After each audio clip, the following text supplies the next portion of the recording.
Day 28 ഇന്നത്തെ വീഡിയോയിൽ നമ്മൾ ഡിസ്കസ് ചെയ്യാൻ പോണത് പി സി ഒ എസിനെ പറ്റി വളരെ കൺസേൺഡ് ആയിട്ടുള്ള ഒരു പർട്ടിക്കുലർ ടോപ്പിക്കിനെ പറ്റിയാണ്. That is why do females with P C O S gain weight or face obesity. ഇതിനെപ്പറ്റി നിങ്ങൾ പെർട്ടിക്കുലർലി വായിച്ച് നോക്കിയാൽ മാത്രം മനസ്സിലാകുന്ന ഒരു ടോപ്പിക്കാണ്. അത് എന്തുകൊണ്ടാണ് ഫീമെയിൽസ് വെയിറ്റ് ഗെയിൻ ചെയ്യണമെന്ന് അറിയണം. എന്നാൽ മാത്രമാണ് നമുക്ക് അത് ഒരു പ്രോപ്പർ ഡയറ്റ് ചെയ്ത് വെയിറ്റ് കുറക്കേണ്ട അല്ലെങ്കിൽ അണ്ടർ കൺട്രോളിൽ കൊണ്ടുവരേണ്ട ഇമ്പോർട്ടൻസ് അറിയുള്ളൂ. അപ്പോൾ നിങ്ങളെല്ലാവരും ശ്രദ്ധിച്ചിട്ടുണ്ടെങ്കിൽ എൻ്റെ പല വീഡിയോയിലും ഇൻസുലിൻ റെസിസ്റ്റൻസിനെ പറ്റി ഞാൻ മെൻഷൻ ചെയ്തിട്ടുണ്ട്. ആൻഡ് അപ്പോൾ എല്ലാ ടൈമും ഞാൻ അതിനെപ്പറ്റി ഒരു ഷോർട്ട് നോട്ടായിട്ട് ഞാൻ പറയാറുമുണ്ട്. അപ്പോൾ ഇൻസുലിൻ റെസിസ്റ്റൻസ് നമ്മുടെ ബോഡിയിൽ ഉണ്ടാകുന്ന ഒരു സിറ്റുവേഷൻ എങ്ങനെയാണെന്ന് വെച്ചാൽ നമ്മുടെ ബോഡി നോർമലായിട്ട് തന്നെ ഇൻസുലിൻ പ്രൊഡ്യൂസ് ചെയ്യും. പക്ഷേ നമ്മുടെ ബോഡിയിലുള്ള സെൽസ് അതിനെ റെസിസ്റ്റ് ചെയ്യുന്ന ഒരു ടൈമിലാണ് ഇൻസുലിൻ റെസിസ്റ്റൻസ് എന്ന് പറഞ്ഞൊരു സംഭവം ഉണ്ടാക്കണം. അപ്പോൾ ഈ ഇൻസുലിൻ നമ്മുടെ ബ്ലഡ് സ്ട്രീമിൽ തന്നെ നിൽക്കുന്നുണ്ടാകും. പിന്നെ ഒരു കാര്യം എന്താണെന്ന് വെച്ചാൽ ഈ ഇൻസുലിനാണ് നമ്മുടെ ബ്ലഡിലുള്ള ഗ്ലൂക്കോസിനെ കൺവേർട്ട് ചെയ്ത് സെല്ലിലോട്ട് അയക്കുന്നത്.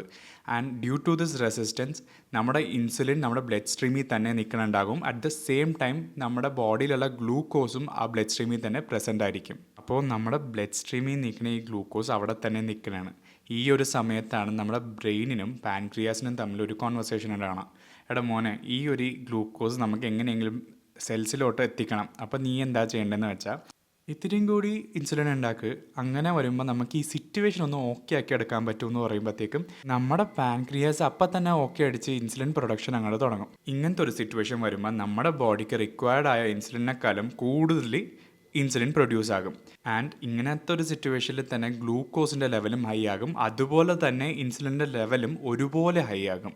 അങ്ങനെ നിൽക്കുമ്പോഴാണ് നിങ്ങൾ ഒരു കാര്യം അറിയേണ്ട, ഈ ഇൻസുലിൻ എന്ന് പറഞ്ഞ ഹോർമോൺ കാരണമാണ് നമുക്ക് weight gain ഉണ്ടാകുന്നതെന്നുള്ളത്.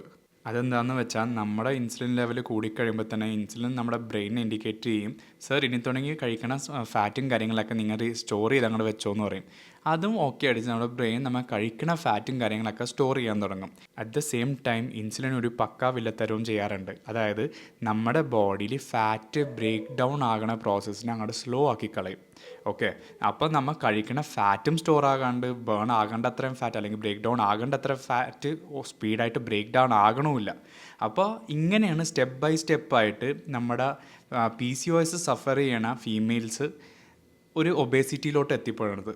Got it? And ഇതുപോലത്തെ കുറേ കാര്യങ്ങൾ അറിയാൻ വേണ്ടി എൻ്റെ ചാനൽ സബ്സ്ക്രൈബ് ചെയ്യാൻ മറക്കണ്ട, എന്നെ സർപ്രൈസ് ചെയ്യാനും മറക്കണ്ട. As I always say, stay tuned and see you soon. Bye by.